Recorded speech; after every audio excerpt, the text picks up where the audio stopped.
Burgosen Gaztelako korteak erabaki zuten Nafarroa Gaztela izango zela. Orduan eman zen Burgosen, Nafarroatik kanpo, Cortes de Castilla eta Nafar bat ere izan gabe. Orduan Nafarroak ez zuen erabaki. Oraingo egoera ez genuen guk erabaki.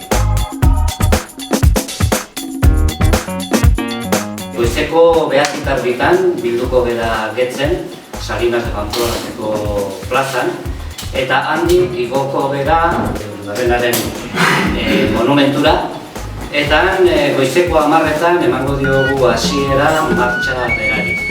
Bidean zehar makil bat, Nafar makil bat, Euskal makil bat, ekarriko dugu getzetik foruen plazan bilduko bera Iruñerrian, eta handik kasko zaharreko kaletarteetetik iritsiko gera ordu bat laurden gutxitan Gazteluen plazara.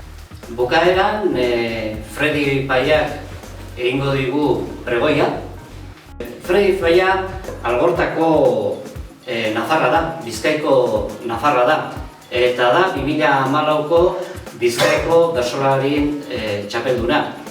Egingo digu ikuskizun txiki bat, eta handik bazkaltzera jungo gara Anaitasunako Polikiroldegiaren jatetxe.